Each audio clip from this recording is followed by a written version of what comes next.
I want to piggyback and get a little bit more granular and make it, I guess, more transparent for others. So what John is saying and what my fellow panelists are saying is that oftentimes, like if somebody says, "Oh, I have a podcast," on the continent, people are going to say, "Okay, cool." They're going to open up their phone and they're going to go to YouTube. And so they're looking for you on YouTube because YouTube was available earlier in the market. And then you have a lot of like social selling is becoming a big thing.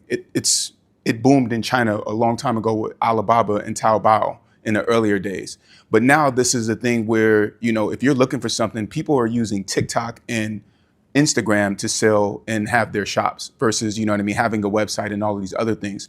So when we talk about innovation and making things for people, custom solutions, it's because we've had to innovate, but also the behaviors are just fundamentally different. And a lot of times they're different because we were left off of the roadmap.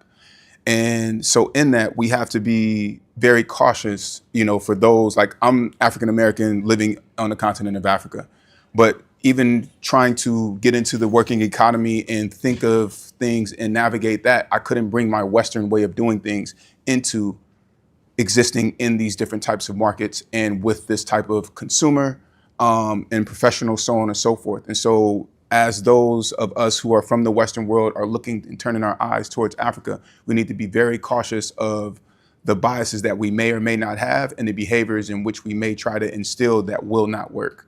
So I think that's very, very important for us to highlight and to be aware of.